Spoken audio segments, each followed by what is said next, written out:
Good evening, ladies and gentlemen. Jai Hind.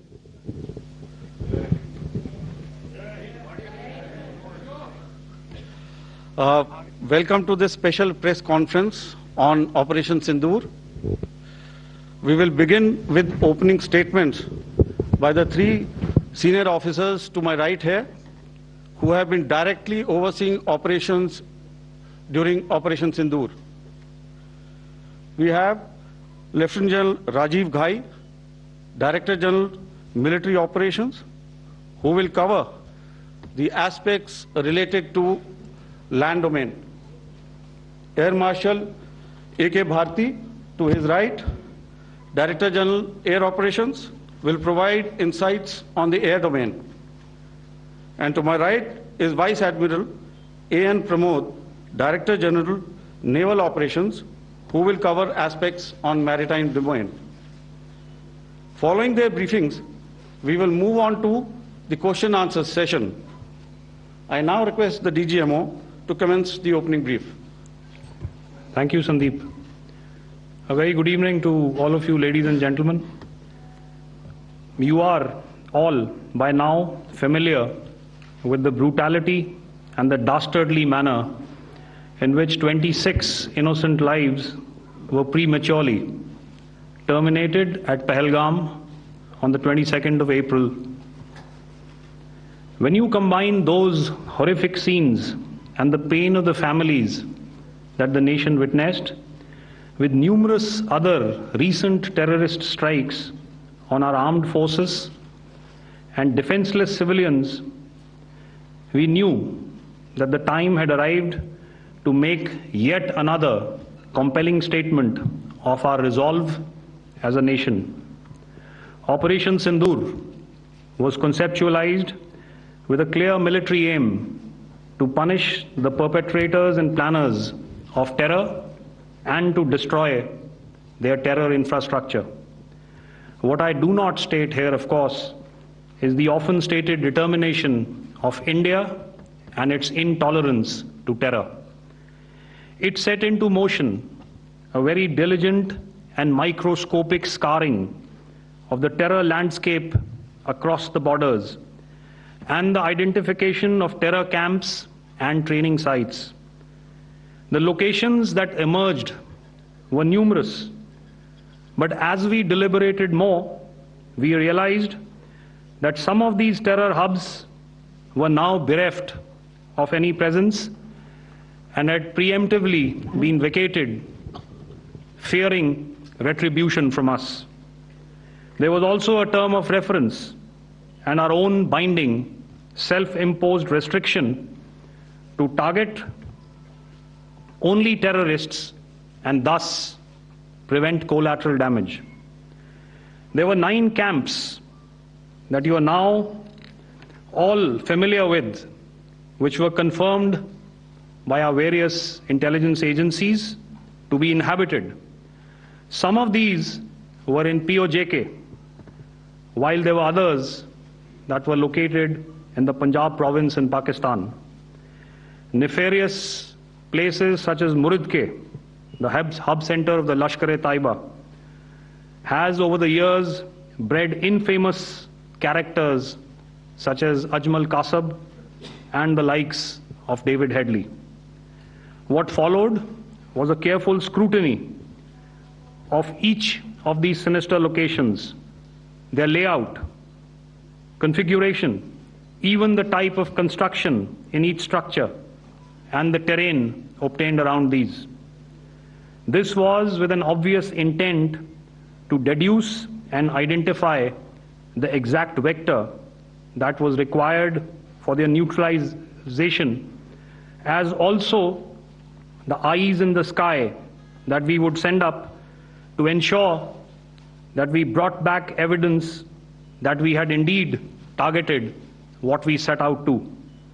The precise images of these engagements on that fateful and historical night have already been showcased during the first press statement on the 7th of May that was helmed by our Foreign Secretary.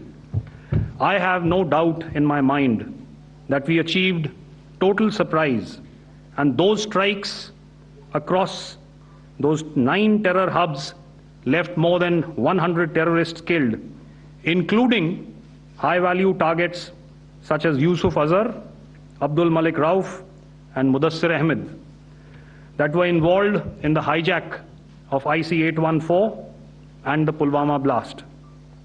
The line of control was also violated soon after by Pakistan, and the erratic and rattled response of our enemy was apparent from the number of civilians, inhabited villages, and religious sites such as Gurudwaras that were unfortunately hit by them, leading to a sad loss of lives. The Indian Air Force played a major part in these strikes by engaging some of these camps, and the Indian Navy provided wherewithal in terms of precision munitions.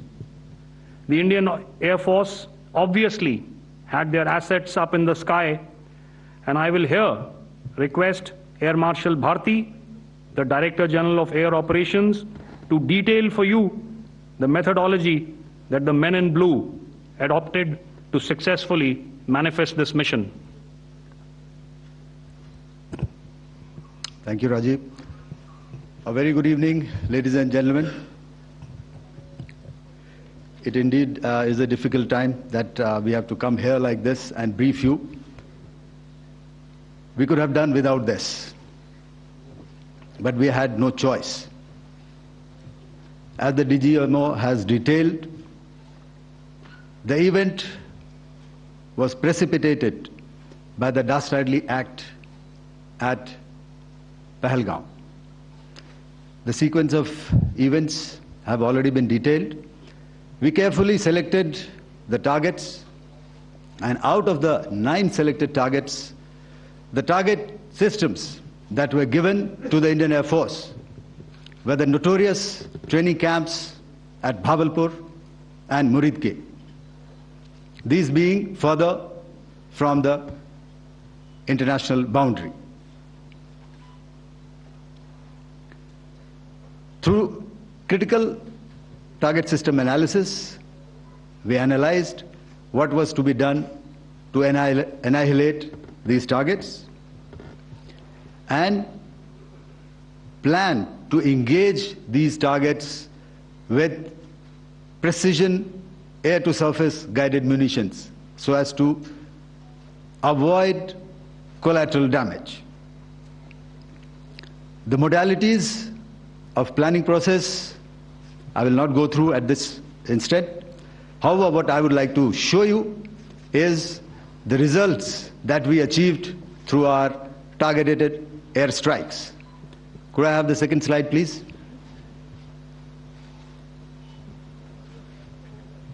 Yeah, change, please.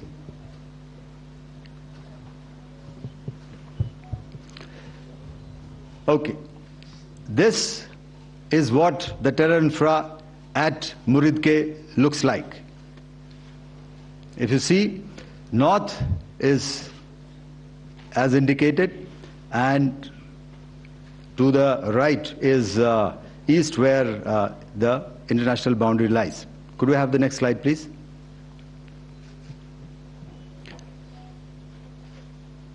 Orientating. Just go back to one slide. Okay.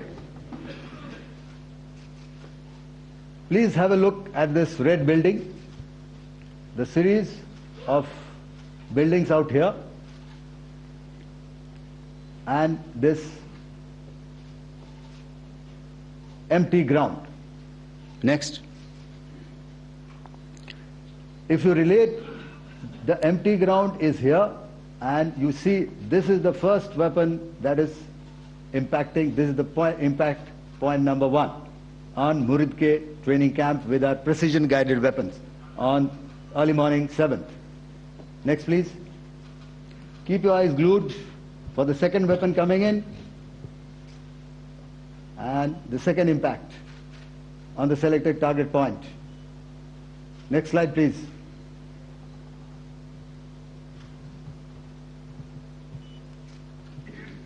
Third weapon, third impact. Continue. and fourth weapon, fourth impact. So through these targeted and precision targeting, we addressed the target at Murid Cave, which was the terrain infrastructure. Can you hear me? All right. Okay, I'll come closer to the mic. Now we go to the next target, which is the Bhavalpur training camp. Next slide, please. Okay, just wait. So the effect, if you see, the impact point, if I can point out, this is the impact point. The ammunition has gone through the roof and it has created a blast inside, the photographs of which you would have, all of you would have seen. And the red building, after that there was this double-story building. It has been completely decimated by precision targeting. Next, please. The target system, which was in the north, a series of buildings. I will show you how it looked. Next. Completely destroyed by our precision targeting. Next. Now coming to Bhavalpur, this is the target complex that we are dealing with, a fairly large target complex. So we had to carefully choose the points that we needed to address, which were high value and which would meet our stated objectives of eliminating the terrorists. I would like to draw your attention to this red canopy, and in relation to that I would cover the targets. One target system is a series of buildings here, other one here, and other one out here. Next slide, please. This is how it looked before, and this is how the building looked after the impact of the weapon, and orientation in relation to this red canopy you can see here. Next, please. Before, next, and after. The roofs have completely collapsed. Next. This is the target system. Next. Precision targeting, and we have achieved our objectives here. Next. All right, so that was what we did on the 7th. Our objective was to address these two terrorist camps, and that we did with precision. And thereafter, we maintained a robust air defense posture, because remember, our objective was to target the terrorists and terrorist infrastructure, not any other infrastructure, not the Pakistani military, not the Pakistani any other infrastructure. So that is what we have maintained on the 7th of May. However, what we saw in the evening of 7th of May, we were saturated with a raid of Pakistani unmanned aerial vehicles and small drones. And these came in waves in our civilian areas, over our military installations, and all of them were successfully intercepted. Few of them did manage to land. However, there was not much damage that they did. And we have our robust counter-US hard kill and soft kill systems which did the job. However, the difference here was that we had targeted the terrorists. The adversary now has targeted our civilians and the military infrastructure. So it had to be responded to. So in a quick and calibrated response, that very night, we struck their radar installations at Lahore and close to Gujranwala, the LYT installation, to indicate to him that we are ready, yet we do not want to escalate. Our fight was with the terrorists and not with the Pakistani military establishment. Thank you. Thank you, Air Marshal Bharti. So, ladies and gentlemen, he's outlined operations not only on the night of 6th and 7th of May, when Operation Sindoor commenced, but also on the subsequent night. Being well aware and familiar with the congenital and impulsive nature of our adversary, and even though we did attempt to reach out and communicate our compulsions to strike at the heart of terror to my counterpart in the immediate wake of Operation Sindoor, the request was brusquely turned down,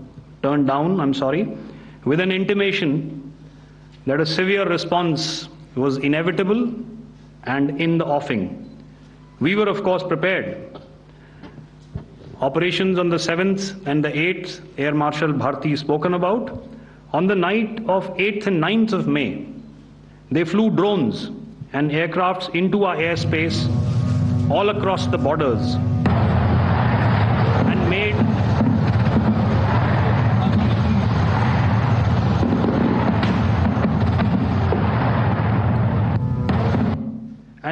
largely unsuccessful attempts to target numerous military infrastructure. Violations on the line of control by Pakistan also commenced yet again and precipitated into fierce arty engagements. The air operations on the night of 8th and 9th of May, I'll yet again request the DG Air Operations to cover.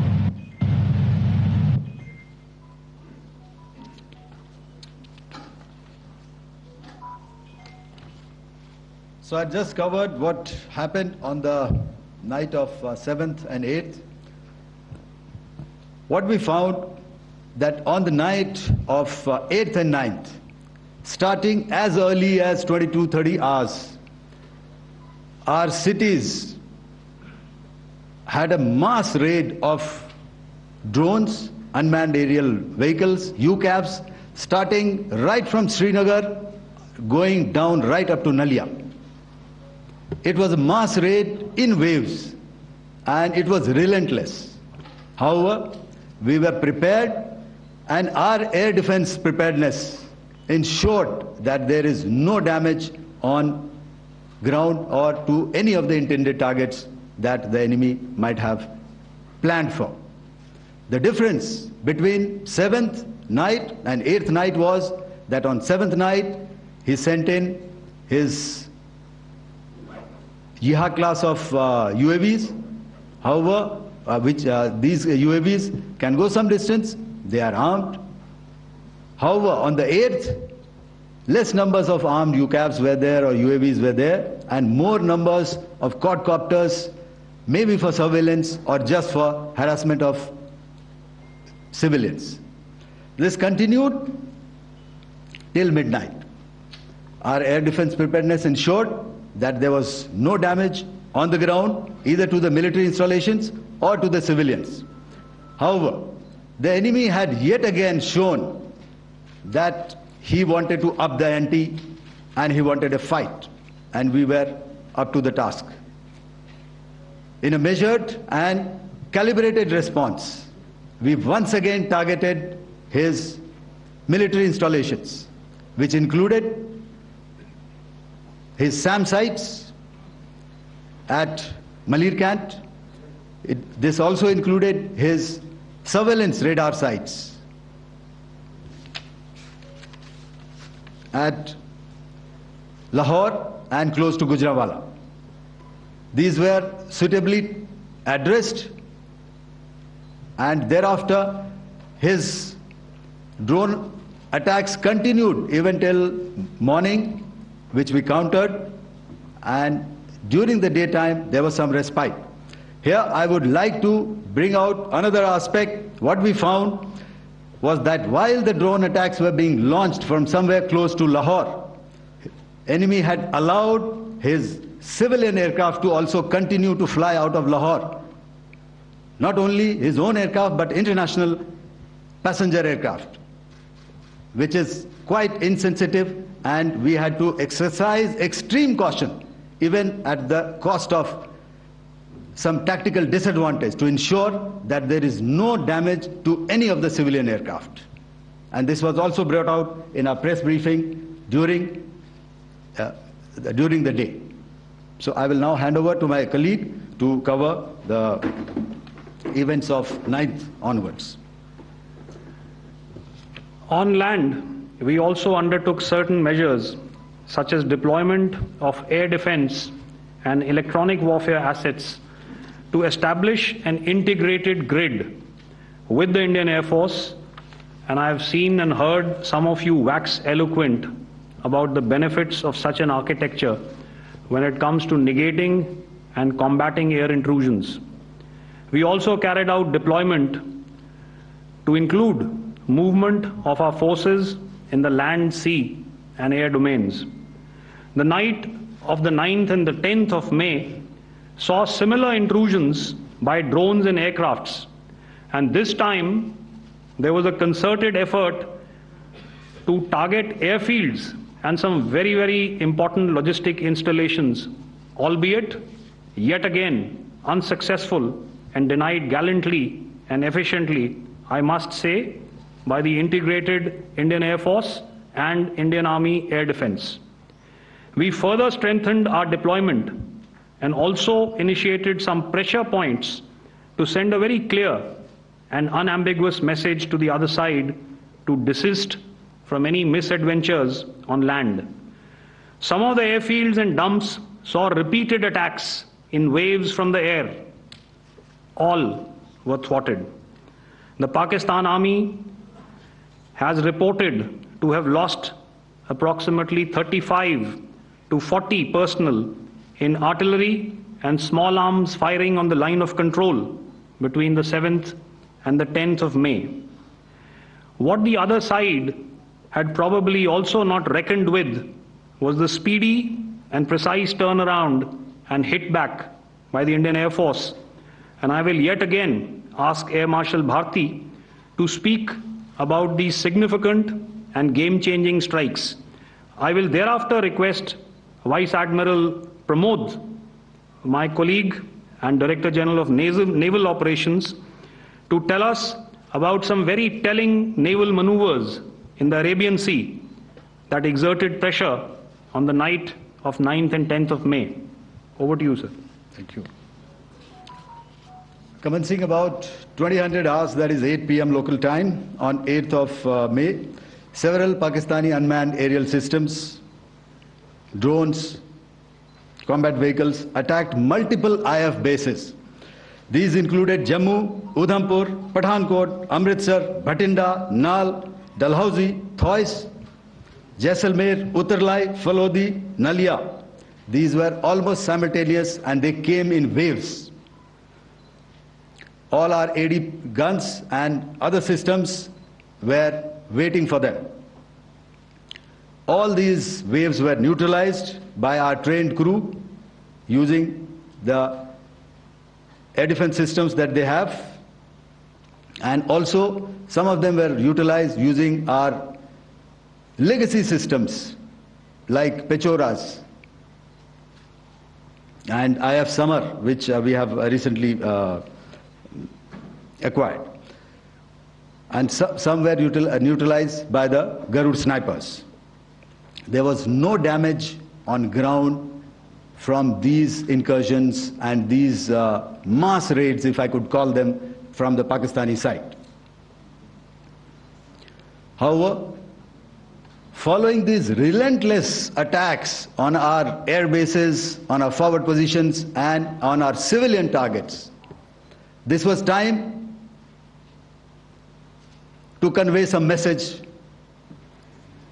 to our adversaries. And therefore, a decision was taken to strike where it would hurt. And towards that, in a swift, coordinated, calibrated attack, we struck his air bases, command centers, military infrastructure, air defense systems across the entire Western Front. The bases we struck include Chaklala, Rafiki, and mind you, Chaklala is Islamabad. Rahim Yar Khan, Sakar, sending a clear message that aggression will not be tolerated.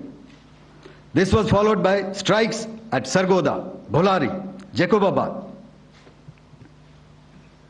We also struck the C2 centers at Murid, the UAE complex at Murid, Rafiki, radar at Chunia, which I will show you, Rahimyar Khan airfield, and the unmanned combat aerial vehicle hangar at Sakar.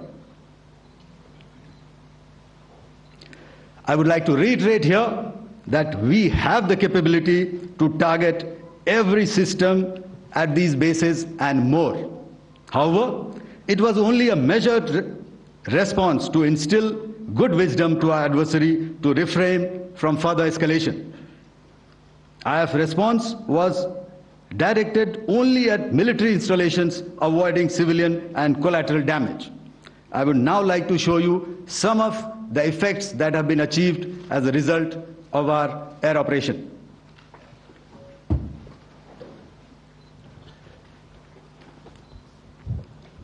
Here is the Pasrur air defense system, if you could see. Zoomed up view, this is the radar mounted on a high tower. And after the strike,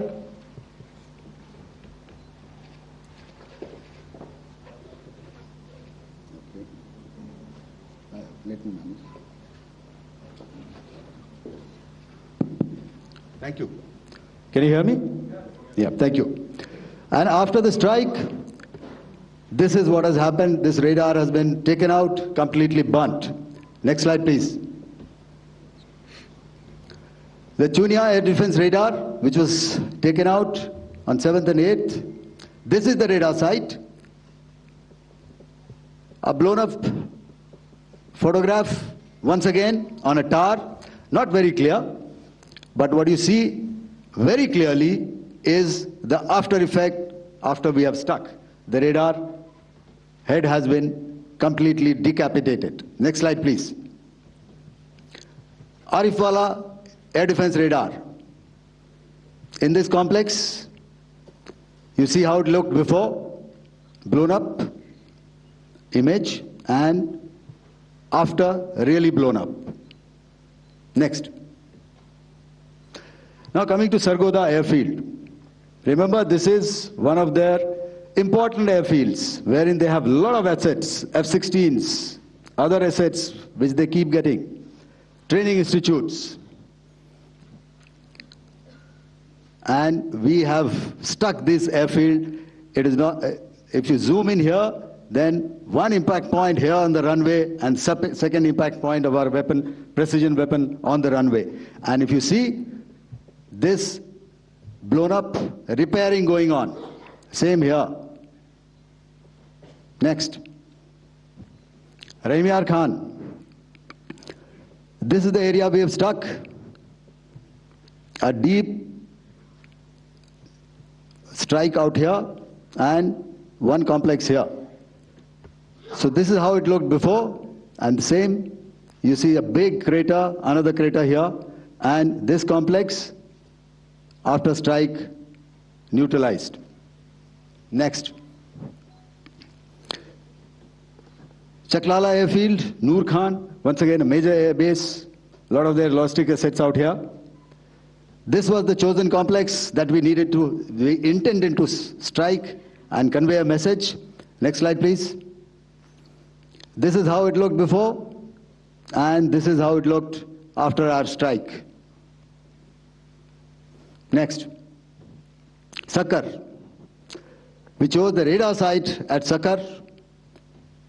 This is the radar site, and after it was struck, this is the aftermath, completely burnt out. Next, please. Aircraft shelter. This is how it looked before the strike, and this is how it looked after the strike. The roof of the buildings completely caved in and burnt. Next. Bolari airfield, aircraft hangar. This is how it looked before, and this is how it looked after the precision strike. Next. Jacobabad aircraft hangar, and this is how it looked after. Next. So what I'm trying to convey here, ladies and gentlemen, is to start with, Our fight was neither with the Pakistani military nor with anybody else who's there on the other side.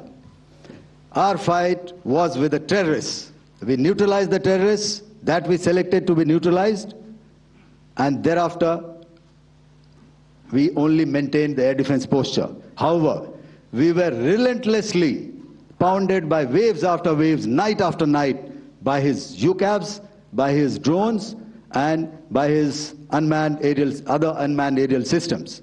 And that left us with no choice but to retaliate, and yet our retaliation was calibrated, it was graduated, and it was proportionate. Thank you.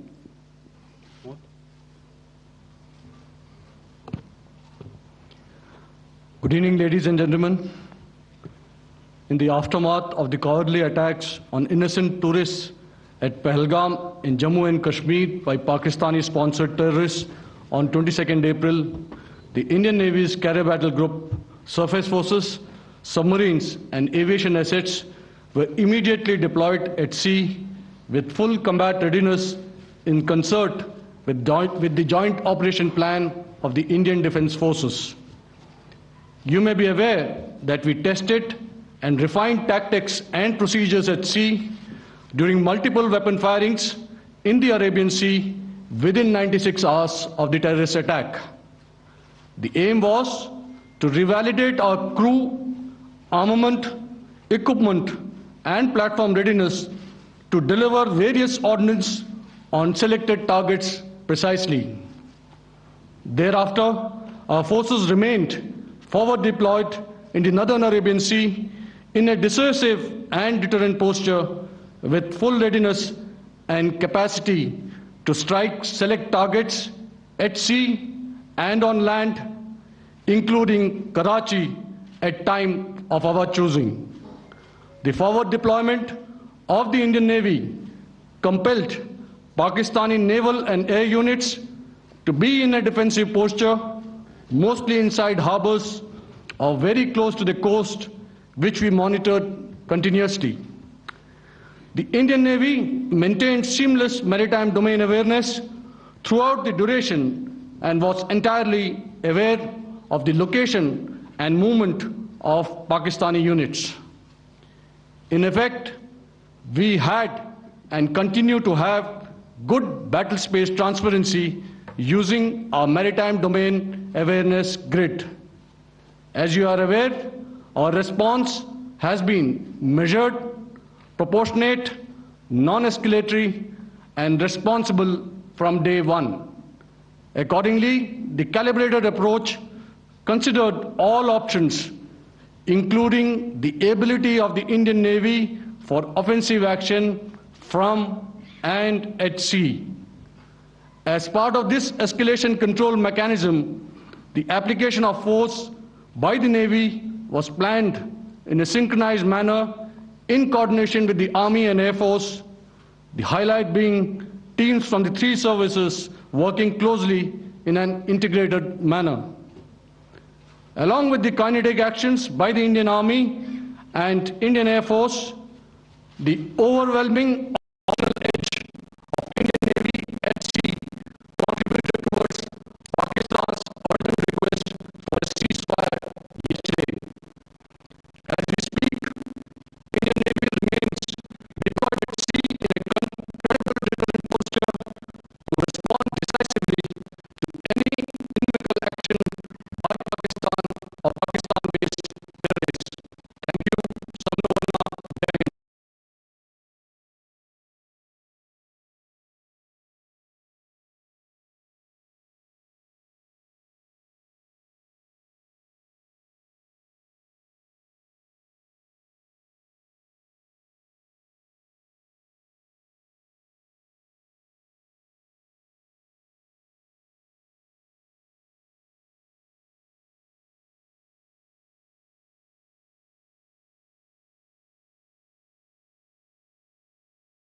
firm and clear intent to respond to these fiercely and punitively, if repeated tonight, subsequently, or later. In this regard, I must inform all of you that the Chief of Army Staff has earlier today conducted a security review and has granted full authority to our Army commanders for counter-actions in the kinetic domain in case of any violation by Pakistan. In the end, I pay my solemn homage to my 5 fallen colleagues and brothers from the armed forces and civilians who have tragically lost their lives in Operation Sindoor. Our hearts go out to the bereaved families, and we express our solidarity to them in this lifetime and beyond, at this grave juncture in their lives. Their sacrifices shall always be remembered and spoken of in glowing terms by a grateful nation. We have thus far, ladies and gentlemen, exercised, and my colleague Pramod highlighted this, immense restraint, and our actions have been focused, measured, and non-escalatory. However, any threat to the sovereignty, territorial integrity, and safety of our citizens will be met with decisive force. Jai Hind. Okay, ladies and gentlemen, we are now open for questions. All right, now since I would not know all of you, I would expect you to please raise the placard or your hand, and once I indicate, I expect you to please give out your name and the media group that you belong to. Keep your questions short so that we can take as many questions as possible. Also, ladies and gentlemen, kindly bear in mind that confidential aspects may not be answered by the 3 DGMOs. Right. I've got a lot of hands there. Let me start from the left. Left foot always in front when we start marching. So here we have to the left, okay. Yeah, 238. Hello. So this is Manas Pratimhuyan from PTI, Press Trust of India. So the understanding that was reached yesterday on stopping the military operations and actions, was it for just 3 days? And what would be the cost escalation if there is violation of this understanding by the Pakistani side? And my subsequent question would be that we have a kind of ceasefire agreement with Pakistan that was finalized in 2003. So will there be some kind of similarities in frameworks between the two kind of understandings, 2003 ceasefire agreement and the current understanding on stopping military operations? And again, what are the cost that will be incurring on Pakistan if Pakistan again resorts to this kind of terrorist activities, because we have made it very clear that the cost will be very high. So I would like to have your thoughts on it. Okay, so I'll answer the latter part of the question first. I also want to add that while the initial ceasefire agreement, as you correctly pointed out, is of the 2003 vintage, but I must remind you that in 2021, in the month of February, and this was then when the crisis in eastern Ladakh was also on, the 2 DGMOs had spoken and arrived at a ceasefire understanding that lasted right up until this unfortunate attack at Pahalgam. Once our Foreign Secretary had announced the decisions of the CCS in the immediate wake of that attack, he had announced certain measures, and then of course Pakistan had in turn made its own announcements. Since then, there have been certain violations of this ceasefire understanding. And of course, after the 7th of May, like I pointed out during my statement, that there have been numerous violations on the line of control especially, and of course along the international boundary by the Pakistan Army and the Pakistan Air Force. This understanding that we spoke about yesterday, no, it was not for 3 days.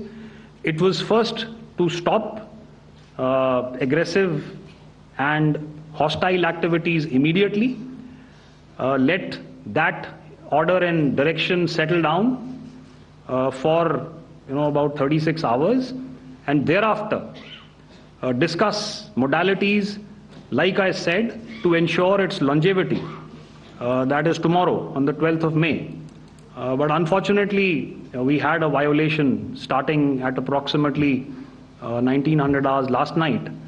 And we've sent a communique, like I said, to the Pakistan Military Operations Directorate.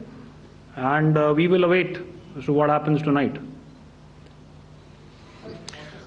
All right. The cost escalation, I'll leave it to your best imagination. I've already said that the response will be fierce and punitive. Now, the right foot forward. Yeah.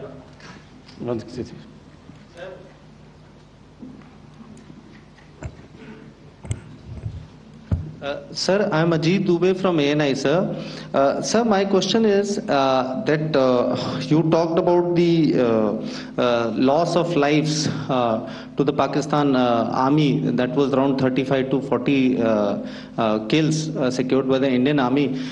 Sir, can you tell us what would be the total loss of life to the Pakistan Army in both Army and Air Force attacks, sir? And how good was the performance of the BrahMos, Scalp and the S-400 during the operations? And sir, since we have just one line. No multiple sir. questions, please. Sir, all right. And since sir, we have achieved such a spectacular, we have made good achievements in this entire operation. Can we say that we have emerged victorious, or we have a big upper hand over the Pakistanis in this entire conflict? Thank you very much, sir.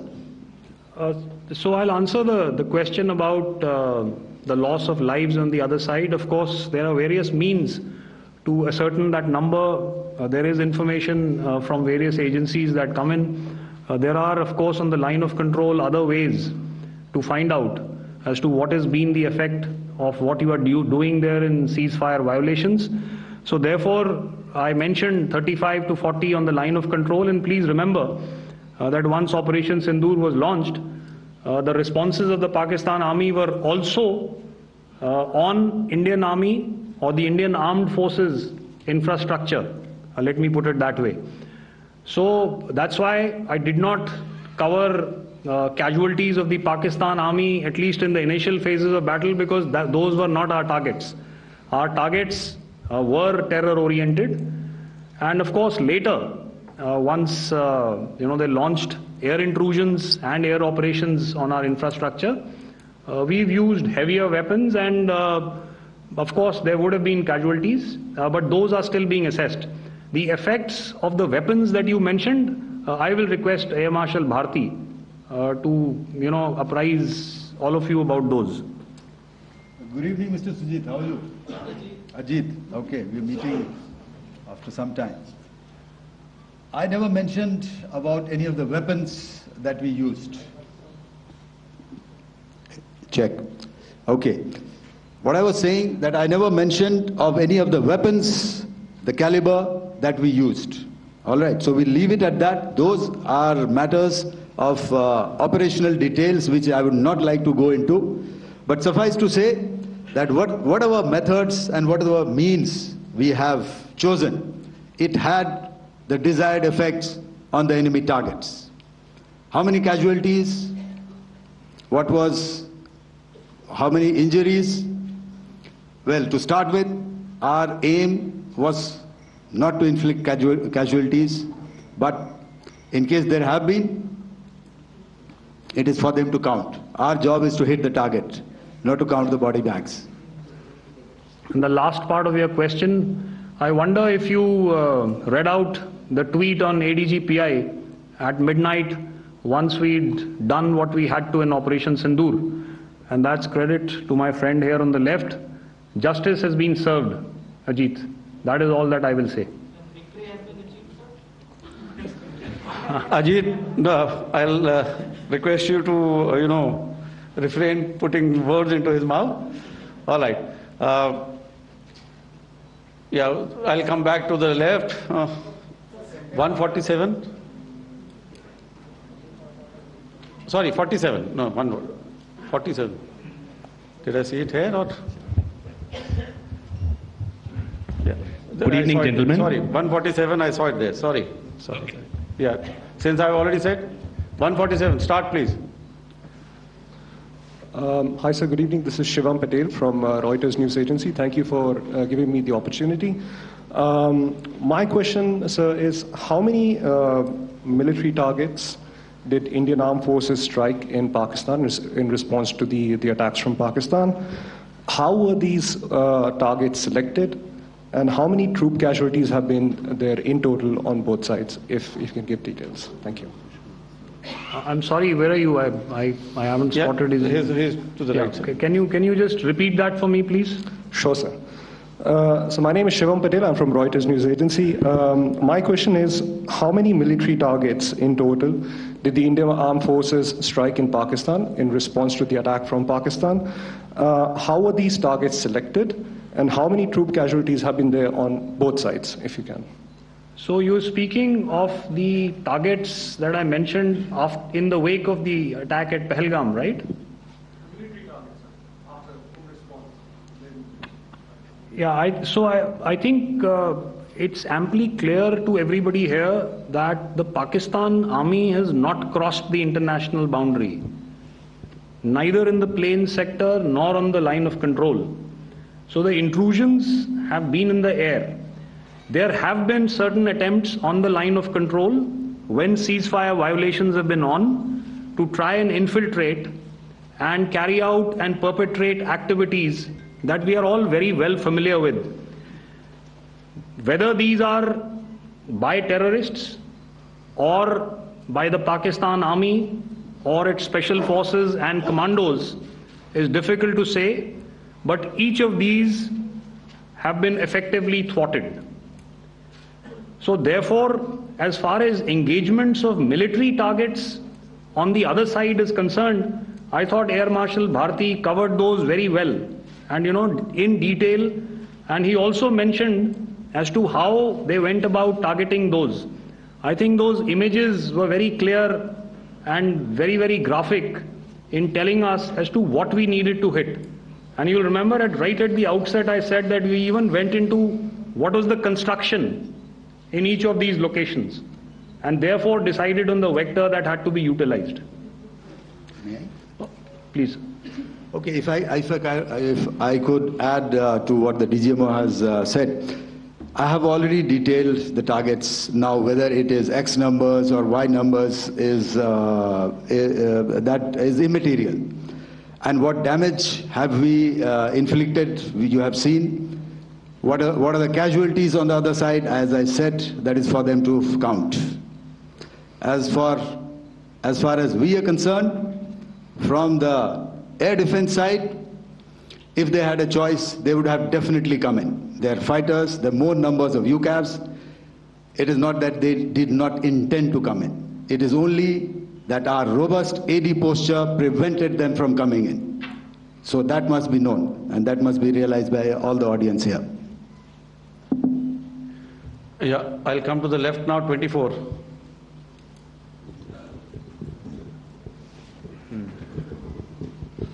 Good evening, sir. This is Anvesh Rath from Z. Sir, I wanted to know on the first briefing which was done by FS and two representatives from Air Force and Army, you showed a list where there was 21 places in that list. You have stuck 9.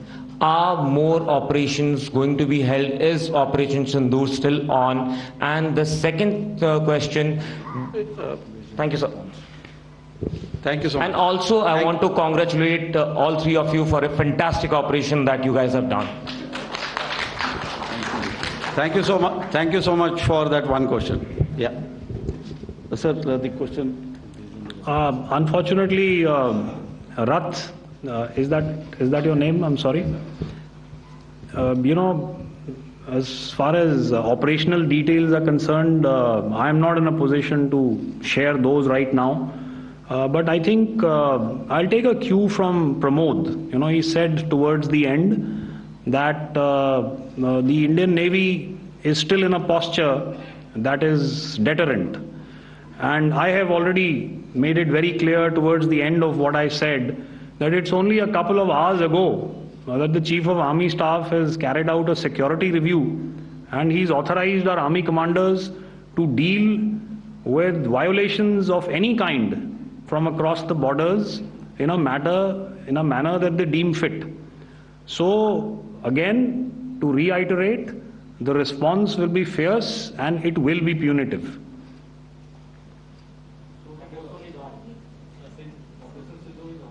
Yes.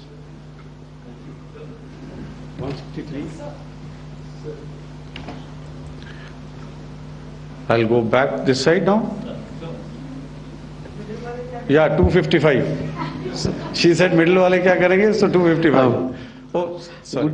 Good evening, sir. I'm Shailesh from National Defense. Please allow me, first of all, to pay my gratitude for protecting us Indians. Thank you very much.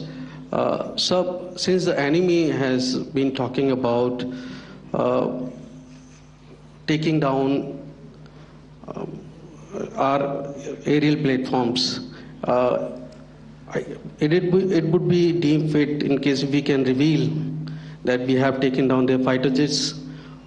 What could be the number? Though you said that they may be not good to reveal the platforms, but since this has come from various quarters in Pakistan, so I believe that we need to answer, in case if you can, sir, if you may allow. The question is for me? Yes, sir. Okay, and if I get it right, you want to know how many of their planes we have downed? Yes, sir. Yes, sir. All right.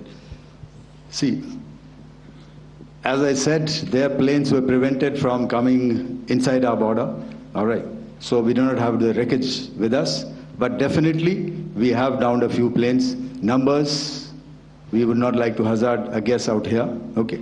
I have the numbers. Okay. And we are getting into the technical details of it to establish it. So I would not like to put a figure at this time, but definitely there are losses from their side which we have inflicted. Were they, please don't ask. Were they fourth generation plus, sir?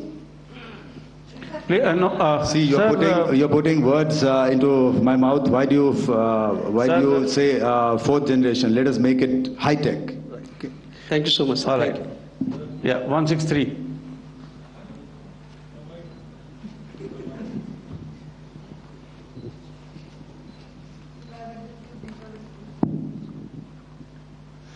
Sir मैं मंजीत नेगी हूँ आज तक से। मेरा सवाल ये है कि इस पूरे ऑपरेशन में जो आतंकी ठिकानों को निशाना बनाया गया, क्या नंबर्स कुछ बता सकते हैं कितने आतंकी मारे गए? कुछ नाम सरकार मतलब कुछ नाम मीडिया में आए भी हैं जो बड़े उसके मास्टरमाइंड थे।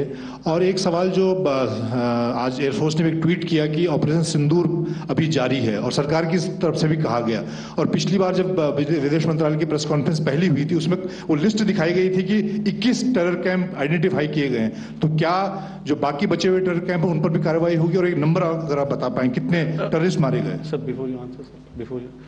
Manjeet ji, 3 questions. The third one has just been asked here before. So 21 this thing. So I'll request the first to be answered so that we have more number of people who can ask.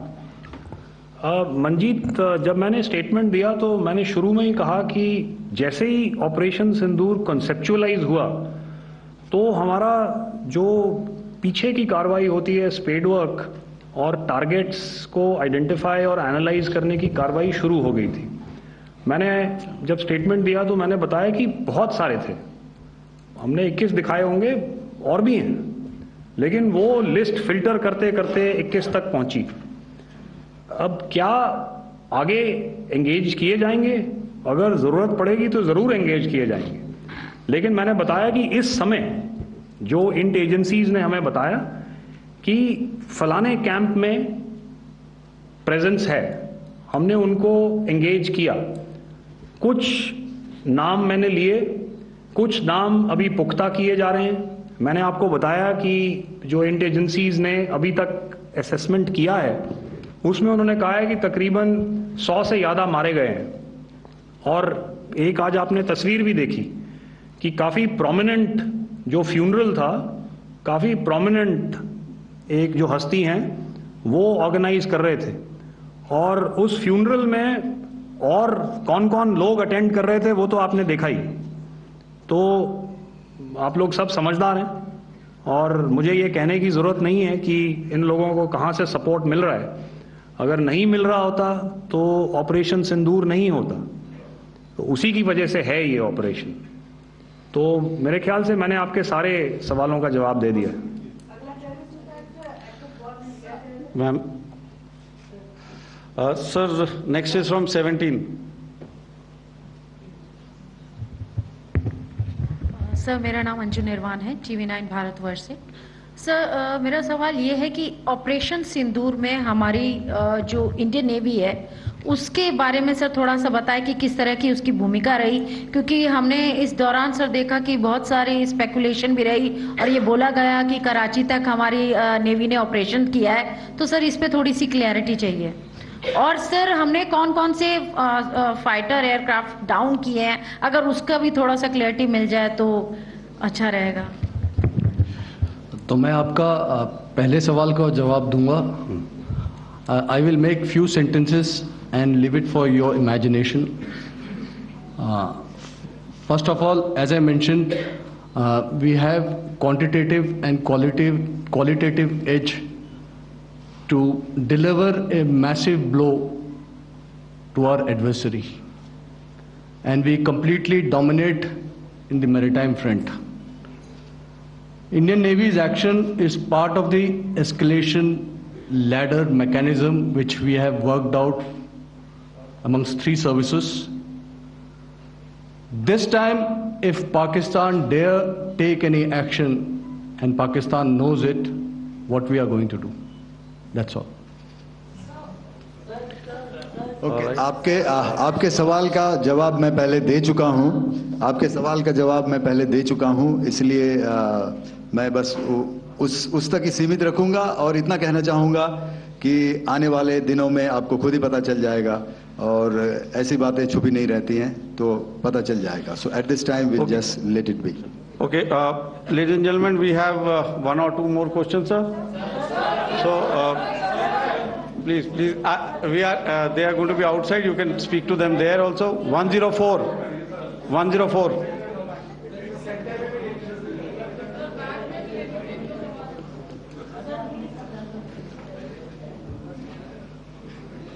I think. Yeah, ask. Sir, Dinaka with the Hindu newspaper. Are you surprised that you got this question? No, sir. I'm waiting for the distillate. Sir, can you give a number of assets we lost, because there's been a lot of speculation going on, international media writing a lot of things about our platforms, including Rafales. I mean, Pakistan claiming that Rafale has been downed, etc. Can you put that question to rest and clarify on that? I guess that question is for me. All right, I'm happy that you've asked this question. You know, we are in a combat scenario, and losses are a part of combat. The question that you must ask us, okay, and indeed that we must ask ourselves, you inclusive, is have we achieved our objectives? Have we achieved our objective of decimating that terrorist camp? And the answer is a thumping yes. And the results are for the whole world to see. As for the details, what could have been, how many numbers, which platform did we lose? You know, at this time, I would not like to comment on that, because we are still in a combat situation. And if I comment on anything, it will only be advantage adversary. So we don't want to give him any advantage at this stage. All I can say is that we have achieved our objectives that we selected, and all our pilots are back home. Thank you. Okay, hold. Please don't. Please be civil here. So we'll have 220 now. Sir, hello sir, this is Anita Chaudhary sir from Swadesh newspaper. मेरा सवाल है क्योंकि हमारे जो पहले जो action रहा वो आतंकवाद के खिलाफ रहा, तो आतंकवाद में अजहर मसूद की तरफ से एक बयान जारी किया गया था जिसमें उन्होंने कहा कि हम इसका बदला लेंगे और जाज रुलाएंगे। तो क्या अगला, अगर खुदा न खास्ता अगला टेरर अटैक किसी भी तरह का होता है तो क्या उसे एक्ट ऑफ वॉर में हमारी तरफ से लिया जाएगा और उसका क्या माकूल जवाब दिया जा सकता है? मेरा इसमें सिर्फ एक ही जवाब है आपके लिए कि हमने अपनी कार्रवाई करी। हमने उसके बाद मैंने अपने स्टेटमेंट में भी बताया कि ये कम्युनिकेट करने की कोशिश करी कि हमने इस तरीके से ये जो स्ट्राइक्स हैं वो क्यों की, लेकिन जो हमारा एडवर्सरी है उसने जैसे मुनासिब समझा वो कार्रवाई करी। तो आपने देखा कि ये जो एक्टिविटीज़ चल रही हैं 3-4 दिन से, ये कोई वॉर से कम नहीं है। नॉर्मल सर्कमस्टांसेस में एक दूसरे देश की एयरफोर्सेस हवा में नहीं उड़ती हैं और एक दूसरे के ऊपर स्ट्राइक्स नहीं करती हैं। हर रात इंट्रूजन्स नहीं होते हैं। लाइन ऑफ कंट्रोल पर सीज फायर वायोलेशंस, आपके एक साथी ने सवाल पूछा था शुरू में, एक सीज फायर अंडरस्टैंडिंग था, वो भी जा चुका है। उस सीज फायर अंडरस्टैंडिंग के जाते जो फायरिंग हो रही है लाइन ऑफ कंट्रोल में, उसमें घुसपैठ की कोशिश हो रही है। आमतौर पर ये घुसपैठ लाइन ऑफ कंट्रोल में टेररिस्ट करते हैं, लेकिन हमें इंफॉर्मेशन है कि हो सकता है ये पाकिस्तान आर्मी की टोलियां भी हों जो हमारे पोस्ट के ऊपर खामी पहुंचाने की कोशिश कर रही हैं। तो ये सारी एक्टिविटीज तो वॉर में शामिल हैं। तो ये कहना मुश्किल है कि आगे क्या होगा, वो स्पेक्यूलेटिव जोन में आ जाता है और मैं स्पेक्यूलेट नहीं करना चाहता हूं। हर एक सिचुएशन अलग होती है और उससे एक तरीके से डील किया जाता है। सर मैं एक सवाल इसका मैं जवाब देना चाहता हूं, 1 मिनट। जो मिलिट्री होता, our main job is to prevent war and maintain peace and stability. So it is not that our response is a graded response. That means अगर किसी ने किया तो उसको graded उसमें किया, जैसे terrorist action हुआ तो what we did is a terrorist action and we destroyed all the terrorist camps. उसके बाद आपने देखा कि उनने थोड़ा सा कोशिश किया तो हमारे एयरफोर्स और आर्मी ने क्या किया, तो मिलिट्री टारगेट्स हैं उनके ऊपर थोड़ा। So our aim is to maintain peace and tell our adversary that you do this and the response will be bloody. Okay. Now, as per the please, we'll have 166 and 25, and after that, no more, please. Sir, this side. Ladies and gentlemen, please maintain. Sir, I request you to please be quiet. Jal Ghai? No. This side, sir. We have only two questions left. 166. Yeah, please ask. So I'm Rahul Singh from Hindustan Times, sir. So you were totally on top of the game in the kind of losses you've inflicted on the enemy. I mean, we saw those slides and everything. So it kind of comes across that you were batting it 99 and you decided to declare your innings. What are your thoughts on that, sir? And do you think, are you weighing the option of the Pakistan army using this time, buying this time of the so-called ceasefire or the understanding? And you talked about how they could not be trusted. So buying time to kind of build up their war reserves, getting stuff from their friends like Turkey or China, are we considering that possibility, sir? Look, see, the call came from the Pakistani side to speak about cessation of hostilities. What pauses mean during such conflicts is known to everybody. You know, I don't want to go into the pros and cons of how preparation for war is made. You know, that is a process in itself. But I think my senior colleague here, the DG Air Operations, spoke, or he alluded at least, to what this operation was precisely and specifically meant for. And I think that's something that we achieved, right at the outset. Had we had the option not to go further, we probably wouldn't have. But we've been compelled to be in this situation. And as you've seen, the armed forces of India, and you've got the 3 Director Generals sitting here, we are always prepared to face any eventuality. And like I said, that's for the sovereignty, the territorial integrity, and the safety of our citizens. So whatever has to be done will be done. I'm not so concerned about what Pakistan will do in this time. I'm only concerned about what we will do. We have a roadmap and a plan, and we will follow it diligently, and we will follow it to the T. That's the contention that I want to make here today. Ma'am, please. Okay, the last question, and ma'am, 25. She's been asking since the first one. Sir, I'm Nandita. Sir.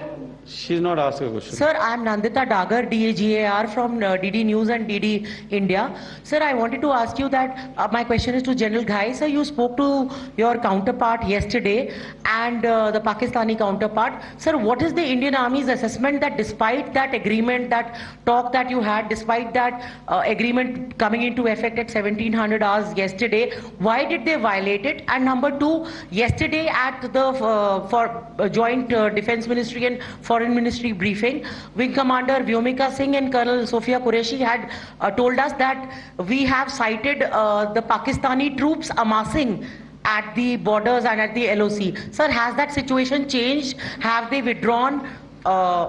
And sir, if in case, despite now there is a lull, of course, but if tonight again the enemy again carries out shelling and aerial intrusions through drones, what is going to be our response, sir? Thank you. So without outlining the specifics of that response, I've already made it clear that there will be a response, and it will be fierce and it will be punitive.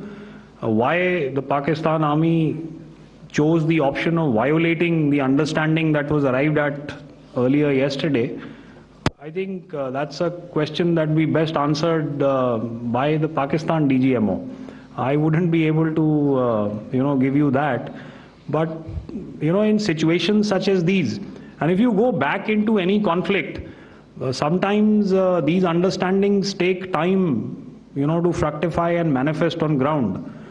But without, getting into the reasons, it is our mandate to be prepared at all times, and that we were. It's not as if because there was an understanding we weren't prepared. I must tell you that the armed forces were on a very, very high alert, and they continue to be in that state even as we speak. All right. Ladies and gentlemen, please, ma'am, please. Okay, thank you so much for coming today. Those who have missed asking a question, those who have missed, see, I knew I'll grab this attention from you like this. Those who have missed the opportunity to ask a question can give me a written one. I will definitely get back to you with that. And also, they are they are invited for a cup of tea in my office day after tomorrow. Thank you, ladies and gentlemen, for coming. Thank you. Thank you very much. Jai Hind. Jai Hind. सिंदूर पर रक्षा मंत्रालय की press वार्ता का सीधा प्रसारण आप देख रहे थे। इसमें सीधे तौर पर आपको बता दें कि lieutenant general Rajiv Ghai DGMO army, air marshal AK Bharti DG air operation, vice admiral AN Pramod DG naval